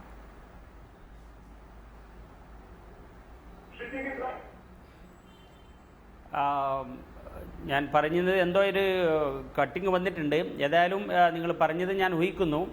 ഇവിടെ ഞാൻ പറയുന്നു, ഇവിടെ എം വി ജയരാജൻ സംസാരിക്കുന്നത് ഞാൻ കേട്ടു. സത്യത്തിൽ ഇവിടെയുള്ള ഇന്ത്യയിലുള്ള ഫാസിസത്തോടും ഹിന്ദുത്വ തീവ്രവാദത്തോടും ഒരിക്കലും കമ്മ്യൂണിസ്റ്റ് പാർട്ടി സത്യസന്ധമായി ആത്മാർത്ഥമായി സമരം ചെയ്യുകയോ പോരാടുകയോ ചെയ്തിട്ടില്ലെന്ന് ഇന്ത്യയുടെ ചരിത്രം അറിയുന്നവർക്കറിയാം. 1977 ജനസംഘമുള്ള ജനതാ പാർട്ടിയെ, ജനസംഘത്തിന് മേൽക്കോയ്മയുള്ള ജനതാ പാർട്ടിയെ അധികാരത്തിൽ കൊണ്ടുവരാൻ വേണ്ടി മാർക്സിസ്റ്റ് പാർട്ടി കേരളത്തിലടക്കം വോട്ട് ചെയ്തിട്ടില്ലേ? കേരളത്തിൽ 1977 ജനതാ പാർട്ടിക്ക് കേരളത്തിലെ CPM പിന്തുണ നൽകിയിട്ടില്ലേ?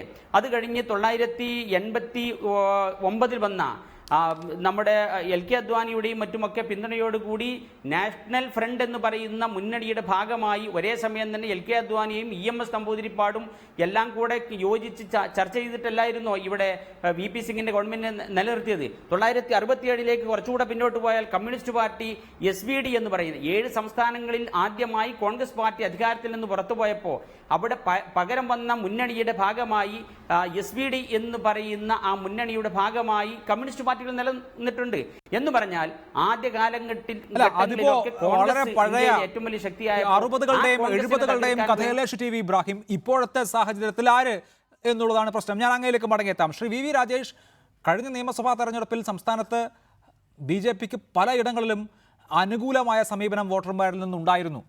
ജയിക്കാൻ കഴിഞ്ഞില്ല എങ്കിലും നിങ്ങളുടെ മുൻപിലത്തെ നില, അതായത് 2011 നില 3ഉം 4ഉം ഇരട്ടിയായി മെച്ചപ്പെടുന്നത് നമ്മൾ കണ്ടു. പക്ഷേ ആ പ്രവണത മലപ്പുറത്തില്ല. നിങ്ങളുടെ കഴിഞ്ഞ തവണ ഈ കഴിഞ്ഞ നിയമസഭാ തെരഞ്ഞെടുപ്പിൽ നേടിയ വോട്ടുകൾ മഞ്ചേരി, പെരിന്തൽമണ്ണ, മങ്കട, മലപ്പുറം, വേങ്ങര തുടങ്ങിയ ഈ അസംബ്ലി സെഗ്മെൻറ്റുകളിൽ എടുത്താൽ അത് 5917, 6641, 7211, 7055 തുടങ്ങിയവയാണ്. BJPക്ക് ഏറ്റവും നന്നായി വോട്ട് പോൾ ചെയ്യപ്പെട്ട കഴിഞ്ഞ നിയമസഭാ തെരഞ്ഞെടുപ്പിൽ പോലും അതിൻ്റെ ലാഞ്ചന മലപ്പുറത്തുണ്ടായിട്ടില്ല. ഈ മലപ്പുറത്താണ് നിങ്ങളിപ്പോൾ മത്സരിക്കാൻ പോകുന്നത്. അതുകൊണ്ട് തന്നെയാണോ വളരെ പ്രധാനപ്പെട്ട ഇവിടെ നിന്ന് കേന്ദ്രത്തിലേക്ക് പോകാൻ കഴിയാവുന്ന ഒരു നേതാവ് മത്സരിക്കേണ്ട എന്ന് തീരുമാനിച്ചത്?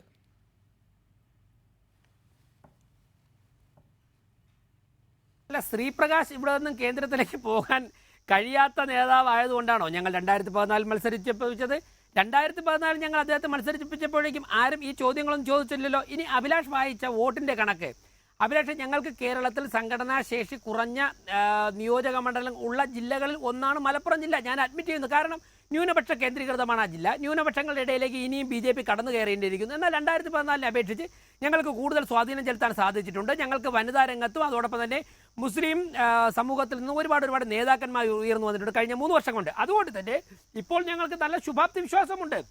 മാത്രവുമല്ല, ഈ ഭരണത്തിന്റെ കീഴിൽ ന്യൂനപക്ഷ സമുദായങ്ങൾക്ക് 2014 മുമ്പിൽ നരേന്ദ്രമോദി എന്ന് പറഞ്ഞപ്പോഴേക്കും ഒരു ഭയം ഇവിടെ ക്രിയേറ്റ് ചെയ്തിരുന്നു. അത് ന്യൂനപക്ഷ സമുദായങ്ങളിൽ നിന്നും അസ്തമിച്ചിരിക്കുന്നു. നരേന്ദ്രമോദിയുടെ ഭരണം അവർ പ്രതീക്ഷിച്ചതിനേക്കാൾ മെച്ചത്തിൽ മുന്നോട്ട് പോകുന്നു. അതുകൊണ്ട് തന്നെ ഞങ്ങൾക്ക് നല്ല പ്രതീക്ഷയുണ്ട്. ആ പ്രതീക്ഷ സാക്ഷാത്കരിക്കാനാണ് ശ്രീപ്രകാശിനെ അവിടെ മത്സരിപ്പിച്ചിരിക്കുന്നത്. മറിച്ച് ഇവിടെ ഇന്ന് രാവിലെ മുതൽ മാധ്യമങ്ങൾ വരുന്ന ഒരു ചർച്ചയുണ്ട്. അതായത് SDPI, NDF, PDP പോലുള്ള കക്ഷികൾ കഴിഞ്ഞ നിയമസഭാ തെരഞ്ഞെടുപ്പിൽ അൺകണ്ടീഷണലായിട്ട് LDFന് വോട്ട് ചെയ്തിരുന്നു. ഇപ്പോഴും LDFന്റെ ഒരു സ്ഥാനാർത്ഥി ഒരു മികച്ച സ്ഥാനാർത്ഥി ആയിരിക്കുമെന്ന് കരുതി അവർ അവരുടെ പിന്തുണ LDFന് കൊടുക്കാം എന്ന് ആലോചിച്ചിരുന്നപ്പോഴാണ് ദുർബലനായ ഒരു സ്ഥാനാർത്ഥിയെ നിർത്തി. കാരണം SDPIക്കും താങ്കളെ സൂചിപ്പിക്കുന്ന ജമാഅത്തെ ഇസ്ലാമിക്കും രണ്ടുപേരുടെയും സ്ഥാനാർത്ഥികൾ, വെൽഫെയർ പാർട്ടിയും SDPIയും ഈ നിയമസഭാ സെഗ്മെന്റുകളിലും ഈ ലോക്സഭാ സെഗ്മെന്റിലും മത്സരിച്ചതാണ്. അവർ കഴിഞ്ഞ തവണയും അവരുടെ വോട്ട് അവർക്ക് പോൾ ചെയ്തിട്ടുള്ളതാണ്. ഞാൻ അതിലേക്ക് വരാം. ശ്രീ NP ചേക്കുട്ടി, കേരളത്തിലെ രാഷ്ട്രീയ സാഹചര്യങ്ങൾ ഈ തെരഞ്ഞെടുപ്പിൽ പ്രതിഫലിക്കും എന്ന് കരുതുന്നുണ്ടോ? കോടിയേരി ബാലകൃഷ്ണൻ ആത്മാർത്ഥമായിട്ടാണോ പറഞ്ഞതെന്നറിയില്ല. പിണറായി വിജയൻ സർക്കാരിൻ്റെ 10 മാസത്തെ ഭരണം, അതിൻ്റെ കൂടെയുള്ള ഒരു വിലയിരുത്തലാകും ഈ തെരഞ്ഞെടുപ്പ് എന്ന് പറഞ്ഞു പോയി. സ്വാഭാവികമായും ഇതര രാഷ്ട്രീയ കക്ഷികൾക്ക് അപ്പോൾ തോറ്റാൽ നിങ്ങൾ രാജിവെക്കുമോ എന്ന് ചോദിക്കാം. ഇത് സംസ്ഥാന ഭരണത്തിന്റെ വിലയിരുത്തലായി എടുക്കാവുന്ന, അതിന്റെ ഒരു ടെസ്റ്റ് കേസായി എടുക്കാവുന്ന ഒരു തെരഞ്ഞെടുപ്പാണോ?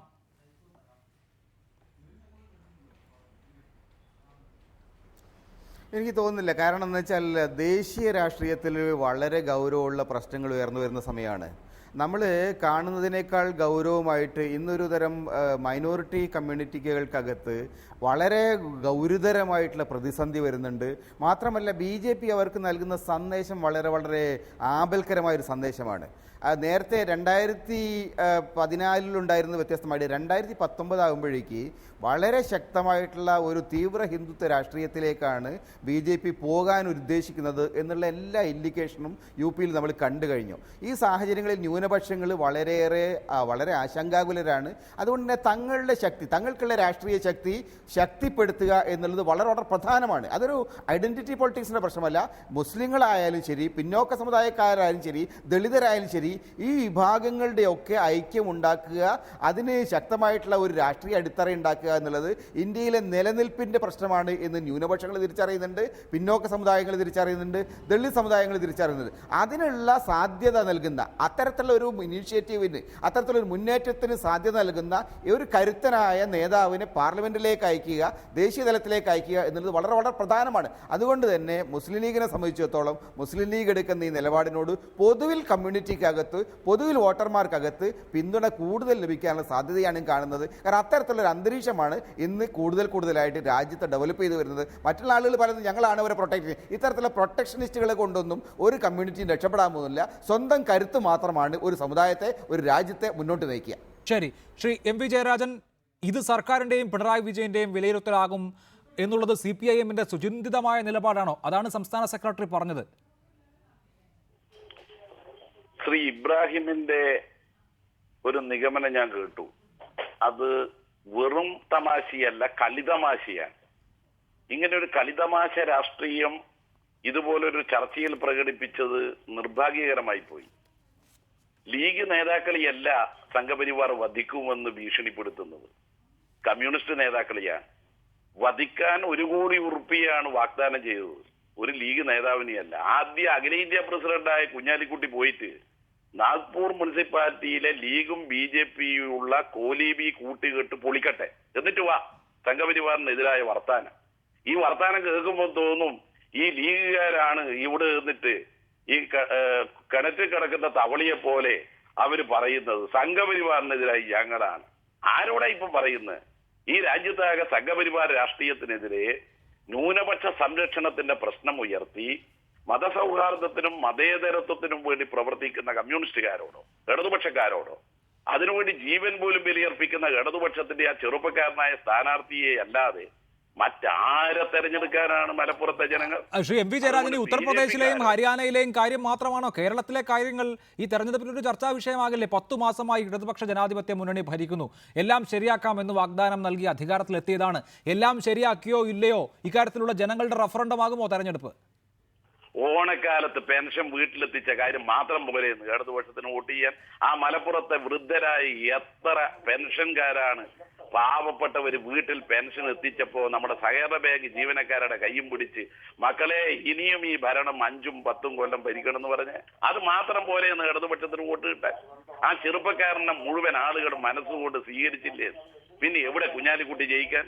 BJP-ക്കാർ എടുക്കാത്ത മുക്കാലാണെന്ന്, അവരവിടെ ജയിക്കുകയില്ല, അതവർക്കറിയാം. അതുകൊണ്ടാണ് ഇടതുപക്ഷ സ്ഥാനാർത്ഥിയെ കുറ്റം പറഞ്ഞ് നടക്കുന്നത്. അവർക്ക് ഇവിടെ രക്ഷപ്പെടാൻ. അതെ, എന്തായാലും അപ്പോൾ ഭരണത്തിന്റെ വിലയിരുത്തലാകും എന്നുള്ള കാര്യത്തിൽ തർക്കമില്ല. ശ്രീ TV ഇബ്രാഹിം, ഭരിച്ചുകൊണ്ടിരിക്കുന്ന മുന്നണിയാണ് തെരഞ്ഞെടുപ്പിനെ നേരിടുന്നത്. കഴിഞ്ഞ 10 മാസം കൊണ്ട് വരുത്തിയിട്ടുള്ള മാറ്റങ്ങൾ, കഴിഞ്ഞ 10 മാസം കൊണ്ട് ചെയ്തിട്ടുള്ള കാര്യങ്ങൾ, ഇതൊക്കെ തെരഞ്ഞെടുപ്പിൽ പ്രതിഫലിക്കില്ലേ? ആ കാര്യങ്ങൾ, ഈ ദേശീയ രാഷ്ട്രീയ സാഹചര്യവും ന്യൂനപക്ഷങ്ങൾ അരക്ഷിതരാണോ എന്ന വിഷയവും മാത്രമാണോ തെരഞ്ഞെടുപ്പ്? ആ കാര്യത്തിൽ കോൺഫിഡൻസ് ഉണ്ട് ഇടതുപക്ഷത്തിന് എന്ന് വേണം നമ്മൾ മനസ്സിലാക്കാൻ സംസ്ഥാന സെക്രട്ടറിയുടെയും MV ജയരാജന്റെയും വാക്കുകളിൽ നിന്ന്.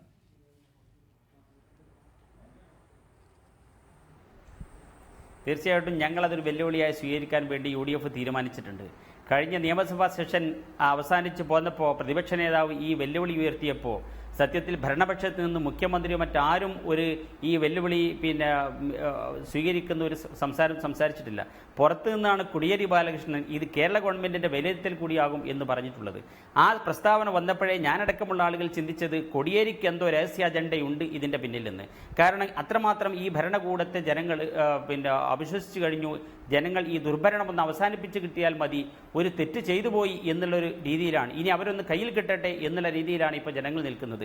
പെൻഷൻ്റെ കാര്യം പറഞ്ഞു. ഇവിടെ എത്ര മാസങ്ങളായി പെൻഷൻ കൊടുത്തിട്ട് UDF ഗവൺമെൻറ് ഖജനാവിൽ സൂക്ഷിച്ചു വെച്ചിരുന്ന കാശെടുത്തുകൊണ്ട് പെൻഷൻ കൊടുത്തു. അതിനുശേഷം ഇവിടെ പെൻഷൻ കൊടുത്തിട്ടുണ്ടോ? ഇവിടെ നമ്മുടെ റേഷൻ സമ്പ്രദായം താറുമാറായില്ലേ? മര്യാദയ്ക്ക് റേഷൻ കിട്ടുന്നുണ്ടോ? നിത്യോപയോഗ സാധനങ്ങളുടെ ദേശാഭിമാനി വലിയ ടൈറ്റിൽ കൊടുത്തിട്ടായിരുന്നു അന്ന് ഇലക്ഷൻ മാനിഫെസ്റ്റോ പുറത്തിറക്കിയത്, ഇനി 5 വർഷത്തേക്ക് വില വർദ്ധിക്കില്ല എന്ന്. എന്നാൽ ഇപ്പോൾ അരിയുടെ അടക്കമുള്ള നിത്യോപയോഗ സാധനങ്ങളുടെ വില വർധനം എവിടെ എത്തി എന്നുള്ളത് ഇടതുപക്ഷക്കാർക്ക് പറയാൻ കഴിയുമോ? സ്ത്രീപീഡനത്തിൻ്റെ കാര്യം പറഞ്ഞിരുന്നു. കേരളത്തിൽ നിരന്തരമായി ആവർത്തിച്ചുകൊണ്ടിരിക്കുന്ന സ്ത്രീപീഡനത്തിൻ്റെ കഥകൾ പറഞ്ഞപ്പോൾ എല്ലായിടത്തും പോലീസിന് തെറ്റുപറ്റി എന്നാണ് പറഞ്ഞുകൊണ്ടിരിക്കുന്നത്. ഈ ന്യൂനപക്ഷങ്ങളുടെ കാര്യമാണെങ്കിൽ ഇവിടെ കേന്ദ്രത്തിൽ നരേന്ദ്രമോദി ചെയ്തുകൊണ്ടിരിക്കുന്ന CPI-കാരൻ പറഞ്ഞതുപോലെ മുണ്ടുടുത്ത നരേന്ദ്രമോദിയായി പിണറായി വിജയൻ അധപ്പതിച്ചിട്ടുണ്ട്. ശശികല ടീച്ചർക്കെതിൽ UAPA ചുമത്തുന്നില്ല, ഇവിടെ വലിയ വർഗീയ വിഷം ചുമത്തുന്നു. അതേസമയം മുസ്ലിം പണ്ഡിതന്മാർക്കെതിൽ UAPA ചുമത്തുന്നു. ഒരു മതപരിവർത്തനം ചെയ്ത ഒരാൾ മതപരിവർത്തനത്തിന്റെ പേരിൽ കൊല ചെയ്യപ്പെടുന്നു. ആ കുറ്റവാളികൾക്കെതിൽ UAPA ചുമത്തുന്നില്ല. ന്യൂനപക്ഷങ്ങളുടെ വിഷയങ്ങളിലൊക്കെ ഇവിടെ RSSും അതുപോലെ തന്നെ പിണറായി വിജയനും ഒരേ സമീപനമാണ് ഇവിടെയുള്ളത്. ശിവസേനക്കാരൻ ഇവിടെ സദാചാര പോലീസ് ചമയുന്നു. ആ ശിവസേനക്കാരനെതിൽ പോലീസ് നടപടിയെടുക്കുന്നില്ല. അവിടെയും കുറ്റം സംബന്ധിച്ചുകൊണ്ടാണ് മുഖ്യമന്ത്രി സംസാരിച്ചുകൊണ്ടിരിക്കുന്നത്. നിരന്തരമായി ആവർത്തിച്ചുകൊണ്ടിരിക്കുന്ന സ്ത്രീകൾക്ക് രക്ഷയില്ലാത്തൊരവസ്ഥ കേരളത്തിൽ സംജാതമായിട്ടുണ്ട്. ഇതൊക്കെയല്ലേ ശ്രീ FD ജയരാജൻ തെരഞ്ഞെടുപ്പിൽ പ്രതിഫലിക്കുക? താനൂർ ഈ മണ്ഡലത്തിൽ അല്ലെങ്കിലും ഇതിന് സമീപ പ്രദേശമാണ്. ക്രമസമാധാന തകർച്ച, മതത്തിൽ നിന്ന്, അതായത് ഇസ്ലാം മതം സ്വീകരിച്ചു, ഹിന്ദു മതത്തിൽ നിന്ന് എന്ന പേരിൽ കൊല്ലപ്പെട്ടത് അങ്ങ് ഉത്തർപ്രദേശിലല്ല കേരളത്തിലാണ്. എന്നിട്ട് ആ കേസിലെ പ്രതികളെ പിടിക്കാൻ വേണ്ടി ജനങ്ങൾക്ക് ദേശീയപാത ഉപരോധിക്കേണ്ടി വന്നതും കേരളത്തിലാണ്. സ്ത്രീകൾക്ക് രക്ഷയില്ലാത്ത വണ്ണം നിരവധി പീഡന കേസുകൾ 1, 2, 3 ക്രമത്തിൽ ഓരോ ദിവസവും റിപ്പോർട്ട് ചെയ്തുകൊണ്ടിരിക്കുന്നതും കേരളത്തിലാണ്. ഇതൊക്കെയല്ലേ തെരഞ്ഞെടുപ്പിൽ വരിക? സ്ത്രീ പീഡനത്തെ കുറിച്ച് പറയുന്നതാരാ? കുഞ്ഞാലിക്കുട്ടിയാ? അയ്യോ തമാശ. കുഞ്ഞാലിക്കുട്ടി സ്ത്രീ പീഡനത്തെ കുറിച്ച് പറയാനാ, പ്രസംഗിക്കാനാ? മലപ്പുറത്താ? എന്റെ അപ്പോ ഇമ്മാതിരി തൊലിക്കെട്ടിയുണ്ട ലീഗുകാർക്ക്. താനൂര് ലീഗുകാര് കമ്മ്യൂണിസ്റ്റുകാരെ ആക്രമിക്കുന്നതല്ലേ? തീരദേശത്ത് ഡസൻ കണക്കിന് ലീഗ് കുടുംബം രാജിവെച്ചിട്ട് നമ്മളെ കൂടെ വന്നപ്പോ അബ്ദുറഹിമാൻ ജയിച്ചു. ചരിത്രത്തിൽ ആദ്യമായി താനൂറിൽ അബ്ദുറഹിമാൻ ജയിച്ചപ്പോ ആ ഞെട്ടലിൽ നിന്ന് ലീഗുകാർ രക്ഷപ്പെട്ടിട്ടില്ല. അതുകൊണ്ട് മലപ്പുറം മാറുകയാണ്. ആ ബത്തക്കേന്റെ ചുവപ്പ് പോലെയാ. ബത്തക്കേന്റെ പുറത്തെ പച്ച തോല് എന്ന് പറയുന്നത് ജനങ്ങൾ വലിച്ചെറിയും, എന്നിട്ട് സ്വാദിഷ്ടമായ ചുവപ്പ് കഴിക്കും. അതുപോലെ ചുവപ്പിനെ മലപ്പുറം സ്വീകരിച്ചു. അതാണ് ഈ തെരഞ്ഞെടുപ്പ്. പെൻഷൻ കൃത്യമായി കൊടുത്ത ഗവൺമെന്റാണ് ഈ ഗവൺമെന്റ്. കഴിഞ്ഞ ഗവൺമെന്റ് ഒന്നും കൊടുത്തിട്ടില്ല. അരിക്കട തുടങ്ങി. അരിയുടെ വില കുറയ്ക്കാൻ വേണ്ടിയിട്ട് ഇതര സംസ്ഥാനങ്ങളിൽ പോയിട്ട് അരി വാങ്ങി കൊടുത്ത് ജനങ്ങളെ സഹായിക്കുന്ന ഒരു ഗവൺമെന്റാണ് ഈ ഗവൺമെന്റ്. അതുകൊണ്ട് ഈ ഗവൺമെന്റിന് അനുകൂലമാണ് ജനങ്ങൾ. ഗവൺമെന്റിന്റെ ജനക്ഷേമ പദ്ധതികൾ, വികസന പദ്ധതികൾ, ഇതാ 50,000 കോടി രൂപ സമാഹരിച്ചുകൊണ്ട് വൻ പദ്ധതികൾ ഓരോന്നും ഗവൺമെന്റ് തുടങ്ങി വെച്ച് കഴിഞ്ഞു. അത് പൂർത്തീകരിക്കാൻ പോകുന്നു. അതുകൊണ്ട് ഇതെല്ലാം തന്നെ ജനങ്ങൾക്ക് തിരിച്ചറിയാൻ കഴിയും. മലപ്പുറത്ത് ഒരു സംശയവും വേണ്ട. ഇടതുപക്ഷ മുന്നണി ശരി, ഞാൻ അങ്ങയിലേക്ക് വരാം. ശ്രീ VV രാജേഷ്, BJPയെ സംബന്ധിച്ചൊരു പ്രധാനപ്പെട്ട ഘടകമുള്ളത് ഏപ്രിൽ 17-ാം തീയതി തെരഞ്ഞെടുപ്പ് ഫലം വരുമ്പോൾ അത് ദേശീയ മാധ്യമങ്ങളിലും വാർത്തയാണല്ലോ. ഒരു ലോക്സഭാ സീറ്റ് ഇതാണ്. അപ്പോൾ പുതുതായി ഒരു ലോക്സഭാ MP ഡൽഹിയിലേക്ക് എത്തുന്നു എന്നുള്ളത് ഏത് പാർട്ടി എന്നുള്ളതിനേക്കാൾ BJPയുടെ പെർഫോമൻസ് വിലയിരുത്തപ്പെടും. അപ്പോൾ BJPക്ക് കിട്ടിയ വോട്ട് വിലയിരുത്തപ്പെടും. അങ്ങനെ ഒരു ദേശീയ പ്രാധാന്യം ഈ തെരഞ്ഞെടുപ്പിനുണ്ട്. നിങ്ങളുടെ കോർ ഗ്രൂപ്പിൽ ജയിക്കാത്ത ഒരു തെരഞ്ഞെടുപ്പിന് വേണ്ടി നമ്മൾ ഇത്രയധികം പണം ചെലവഴിക്കണോ, കോടികളുടെ പണം ചെലവാകും എന്നൊക്കെ പറഞ്ഞതായി വാർത്തകൾ വരുന്നു. അത് ശരിയായാലും അല്ലെങ്കിലും ഈ 62,000 എന്ന സംഖ്യയിൽ നിന്നും മുകളിലേക്ക് കയറിയില്ലെങ്കിൽ BJPയെ സംബന്ധിച്ച് അതൊരു ദേശീയ തലത്തിൽ ബുദ്ധിമുട്ടുണ്ടാക്കുന്ന കാര്യമാകില്ലേ?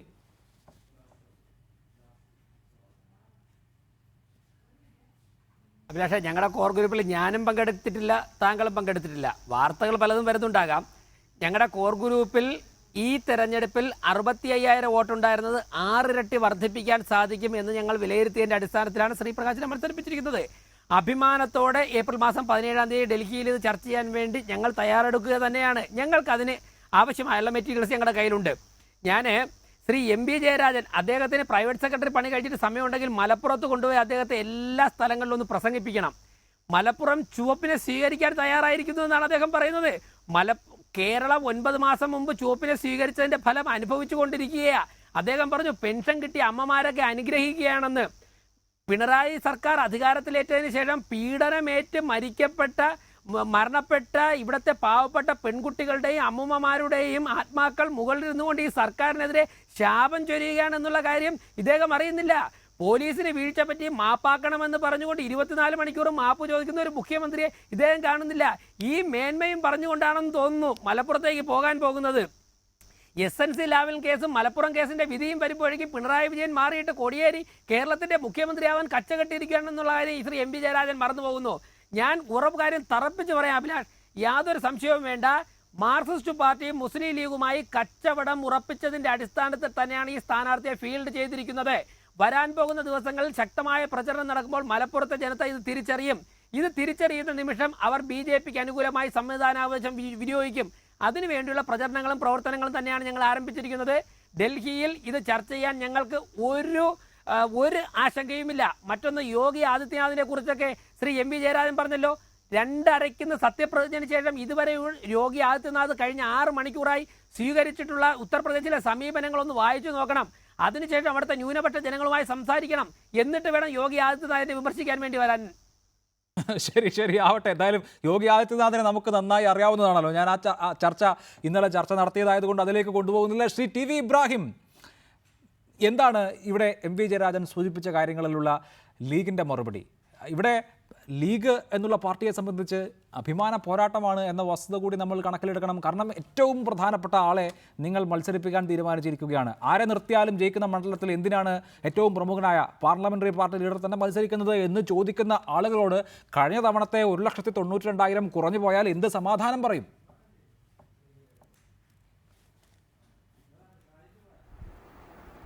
ഞങ്ങൾക്കിവിടെ വോട്ട് കുറയുന്ന യാതൊരു സാഹചര്യവും ഇവിടെ ഇല്ല.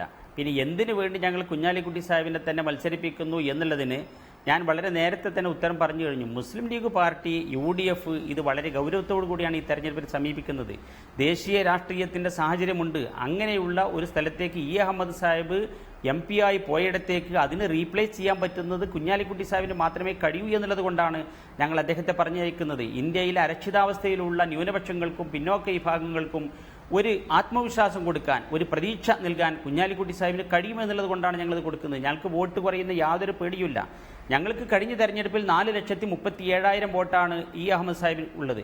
2009 അഹമ്മദ് കിട്ടിയത് 4,27,000 വോട്ടാണ്. അത് 37,000 വർദ്ധിച്ചു. എന്നാൽ ഇടതുപക്ഷത്തിന് എന്താ ഉണ്ടായത്? ഇടതുപക്ഷം 2009 ഇടതുപക്ഷത്തിന് കിട്ടിയത് 3,12,000 വോട്ടാണ്. ഈ 2014 ആയപ്പോഴേക്ക് ഇടതുപക്ഷത്തിന് PK സേനബാക്ക് മലപ്പുറത്ത് കിട്ടിയ വോട്ട് എന്ന് പറയുന്നത് 2,42,000 പരം വോട്ടുകളാണ്. നേരെ 40% വോട്ട് കിട്ടിയ ആളുകൾ നേരെ 29% വന്നു. ഞങ്ങളെ സംബന്ധിച്ചിടത്തോളം ഈ തെരഞ്ഞെടുപ്പിലും 7 അസംബ്ലി മണ്ഡലത്തിൽ നടന്ന തെരഞ്ഞെടുപ്പും 1,20,000 അടുത്ത് വോട്ടിന്റെ ഭൂരിപക്ഷം ഉണ്ടായിട്ടുണ്ട്. ആ വോട്ട് തന്നെയാണ് 2014 2009 അഹമ്മദിന് ഉണ്ടായിട്ടുള്ളത്. വോട്ട് കുറയുന്നൊരു പ്രശ്നം ഞങ്ങൾക്കില്ല. ഞങ്ങൾക്ക് വർദ്ധിച്ച പിന്തുണയോടുകൂടി, പിന്നെ ന്യൂനപക്ഷങ്ങളുടെ സംരക്ഷിക്കുന്ന കാര്യത്തിൽ ഞങ്ങളാണ് എന്ന് BJP പറയുന്നു, ഞങ്ങളാണ് എന്ന് പിണറായി വിജയനും LDF പറയുന്നു. ആരാണ് എന്നുള്ളവിടെ ന്യൂനപക്ഷങ്ങൾക്ക് എത്രമാത്രം BJPയുടെ സംരക്ഷണം പിന്നെ കുറുക്കൻ കോഴിയെ സംരക്ഷിക്കുന്നത് പോലെ സംരക്ഷിക്കുമെന്നുള്ളത് ഇന്ത്യയിലെ മുസ്ലിങ്ങളും ന്യൂനപക്ഷങ്ങളും തിരിച്ചറിഞ്ഞിട്ടുണ്ട്. കേരളത്തിലെ മുസ്ലിങ്ങൾക്ക് ചെറിയ ഒരു തെറ്റിദ്ധാരണ ഒരു ചെറിയ ശതമാനത്തിൽ വന്ന് ആ ചെറിയ തെറ്റിദ്ധാരണ ഇപ്പോൾ തിരുത്തിക്കഴിഞ്ഞു. ഇവിടെ BJP ആണോ ന്യൂനപക്ഷങ്ങളെ ദ്രോഹിക്കുന്ന കാര്യത്തിൽ മുന്നിൽ, അതോ പിണറായി വിജയന്റെ ഭരണമാണോ എന്നുള്ള കാര്യത്തിൽ മാത്രമേ ഇപ്പോൾ മറുപടി പറയാം. അതിനു മുൻപ് BJP മലപ്പുറത്തൊരു ഫാക്ടർ ആകും എന്ന് കരുതുന്നുണ്ടോ? ഞാൻ ചോദിക്കുന്നത് വിജയം നിർണ്ണയിക്കുന്ന ഫാക്ടർ എന്ന അർത്ഥത്തിലല്ല. കഴിഞ്ഞ ലോക്സഭാ തെരഞ്ഞെടുപ്പിൽ അവർക്ക് 67,000 വോട്ട് നേടാൻ കഴിഞ്ഞിട്ടുണ്ട്. കഴിഞ്ഞ നിയമസഭാ തെരഞ്ഞെടുപ്പുകളിൽ ഈ അസംബ്ലി സെഗ്മെന്റുകൾ ആകെ എടുത്താൽ 77,000 പരം വോട്ടുകൾ നേടാൻ കഴിഞ്ഞിട്ടുണ്ട്. ഇത്തവണ അവർ ടാർഗറ്റ് വെക്കുന്നത് 1.5 ലക്ഷമാണ്. നിലവിലെ സാമൂഹ്യ രാഷ്ട്രീയ സാഹചര്യങ്ങളിൽ ആ 1.5 ലക്ഷത്തിലേക്കൊക്കെ എത്താൻ BJPക്ക് കഴിയുമെന്ന് തോന്നുന്നുണ്ടോ?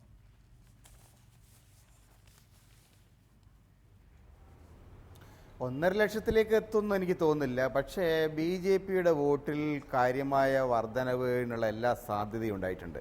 കാരണം നമ്മുടെ നാട്ടിൽ നേരത്തെ ഉണ്ടായിരുന്ന മതേതരമായിട്ടുള്ള ഒരു അന്തരീക്ഷത്തിൽ നിന്ന് മാറിയിട്ട് വിവിധ സമുദായങ്ങൾ ഒന്നിച്ചു നിൽക്കുകയും പരസ്പരം സഹകരിക്കുകയും ചെയ്യുന്ന ഒരു അന്തരീക്ഷത്തിൽ നിന്ന് മാറിക്കൊണ്ട് വളരെ കമ്മ്യൂണലി പോളറൈസ്ഡ് ആയിട്ടുള്ള വർഗീയമായിട്ട് ഡിവൈഡ് ചെയ്യുന്ന ഒരു ക്യാമ്പയിനിലേക്ക് സമീപകാലത്ത് നമ്മൾ പോയിട്ടുണ്ട്. അതിൽ പിന്നെ ഏറ്റവും കൂടുതൽ സഹായിച്ചിട്ടുള്ളത് ഈ കഴിഞ്ഞ പഞ്ചായത്ത് തെരഞ്ഞെടുപ്പിലും കഴിഞ്ഞ നിയമസഭാ തെരഞ്ഞെടുപ്പിലും നമ്മൾ കണ്ട ഇടതുപക്ഷം തന്നെ ഉന്നയിച്ച് വന്നിരിക്കുന്ന ഈ അമിതമായിട്ടുള്ള എന്താ പറയുക കമ്മ്യൂണലി പോളറൈസിങ് ക്യാമ്പയിനാണ്. എനിക്ക് അതിനോട് യോജിപ്പില്ല.